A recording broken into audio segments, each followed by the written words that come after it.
You're now telling us, your public, that this is what you're doing. Yes. Yes, I am. Pao, may relasyon ka ba sa iyong mga anak? Ngayon, wala. The last time I saw my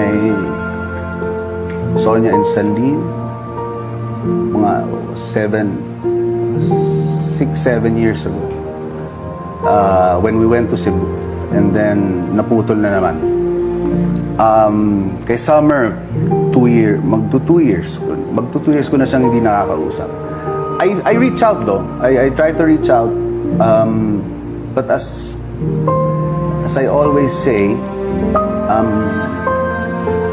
forgiveness takes time, healing takes time, and I'm giving that to LJ. Hindi ka natatakot na isang araw magagalit ang iyong mga anak? Takot na takot. Mahal mo sila? Sobra. Yung sa dalawa ko, gusto kong bumawi. Sa dalawa. Yung kay Summer, biglaan kasi.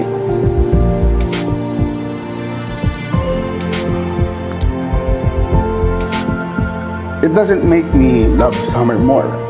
Lahat silang tatlo mahal ko, siyempre. Pero yung sa dalawa, yun, medyo malalim-lalim na yung pag-uulang ko.